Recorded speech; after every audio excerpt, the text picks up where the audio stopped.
Hey folks, Vortex here and welcome to my review of the SoundPEATS PearlClip Pro. So these are a revised version of the non-Pro model, and yet really weird design, how it hooks on your ears. Obviously I'm going to find out. And as usual, full disclaimers, I'd like to thank SoundPEATS themselves for sending this out to me, so thank you very much. I was not paid to do this video and all thoughts and opinions are my own as per usual. And yeah, quite curious because I always like to review stuff that's always different, and this is different. So yeah, obviously we'll have a good look at that in a sec. So yeah, see you in the next clip. So let's have a look what these are like. So it's, like I said in the intro, it's got a weird kind of how it clips in your ear Pro. So this is the revised version. Here the difference. So 12mm dual magnetic driver, I guess 12mm DD, 24 hours playtime, which is probably total, silicon and memory steel wire. Again, it's always good to see something different. And they do change things, which I do appreciate from this kind of company. So Bluetooth 5.4 Hz, 20 Hz, 20 kHz, working distance 10 meters, which is normal. So playtime about 6 hours, and then like I said before, up to 20 hours, 24 hours with the case. That's the battery capacity, and yeah, let's have a look at what these things are like. There's the manual. I'll have a look at that in a bit. I'll look at it in a sec. And then there should be charge cable. Now there won't be any tips, so yeah, charge cables in here, the usual. So let's have a look at what these are like. So charging on the back, I guess that's some sort of light. So there is some power in them. That's really good. Obviously I'd have to take these off and then charge them up, but that's really weird. But at least if you actually look, the case is actually quite small, because they reach down very down here. So the actual case for like spare space is not very big. But yeah, that's them. So it looks kind of weird shape. I have to see what that comfort's like. And yeah, again, like I normally say, I've not got the foggiest, if you know what I mean, what these are like. So yeah, obviously I'm going to have a quick look at the guide off camera, and yeah, see you next clip. Yes, so welcome to my review section, the SoundPEATS PearlClip Pro. As you can see here, so straight on to comfort and the fit. So let's just get them out. So really weird shape, but when they're in your ears, it works absolutely fine. So I'm just going to overlay a few images there of me actually wearing them, so you can see what they're like. And what I'm showing you is also the correct way of wearing them. It's absolutely fine. It's another one of those items where it fires the sound into ear canal. So it's not like an IEM. It's different, but it makes it sound bigger. It's kind of more earbud-ish sound is probably the best way to describe it. So anyway, that's like, for me, it's absolutely fine. But one thing, I don't think it's any good for running. And your mileage may vary with how it actually fits your ear. But for me, it was actually okay, and I like that it's different. It looks a little bit odd, but it works, which is, I think, is the main thing really.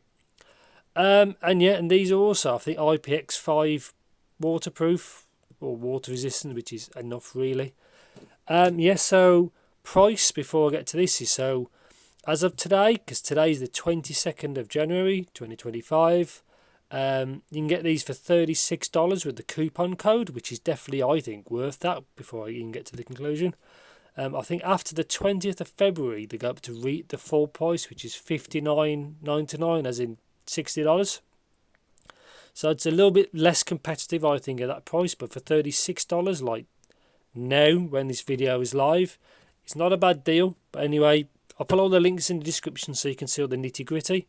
So anyway, that's that out of the way. So battery life on these, so they say 6 hours, and with like 18 with the case. I think that was pretty accurate. I got close to that. Volume obviously matters a lot really. And yeah, so pairing on these is super easy. Also, you'll see there's no L and R on these. It's hard to pick on the camera, but there's no L and R because there is no L and R. They decide which is side by side, which is a bit funny. For it to change, you could put them in the case and pop them back out, but by default there's no left or right. It's just they're basically the same units, and obviously these support Multipoint as well, which is very useful really. And yeah, and there's also an app for these, but you still have to log into the app, which I don't like. It makes no sense to me. You have to use your credentials, like you have to make an account. Makes no sense to me. So sorry, I've not tried the app. They need to get rid of that crap, really. I don't like that. It should just be open the app, in, there you go. There's different modes. Again, I couldn't try it because they need to drop that, really. I don't really like that. Anyway, so microphone on this set, pretty good. I couldn't get a recording, but the microphone is pretty good. Only thing that can throw these off is if it's a bit windy outside. But apart from that, it sounds, yeah, sounds pretty good. So yeah, so let's talk about latency. So I've used this basically with YouTube. And Amazon Prime Video works absolutely fantastic for that. No latency issues. The lip sync's perfect. Obviously, if you're playing a game, there'll be latency, and obviously I think in the app there's a game mode for these, and you can improve that. But again, until they fix the app, in my opinion, I won't find out. They need to, in my opinion, sort that out. Yeah, so I've covered a few things already. So controls. So I'll talk about this more in the conclusion. Is the touch section, if it focuses, is here where my left finger is. That's the touch section. It's very easy to hit. It's probably a touch too sensitive, but I'll get to that in a bit. So soundstage imaging. So these actually sound quite big.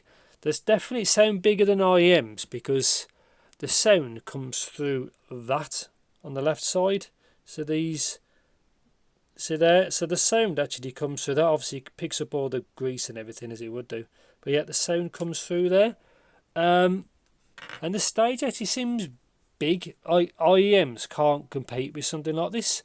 Also, little things, there's meant to be something called a dynamic EQ in the app for these.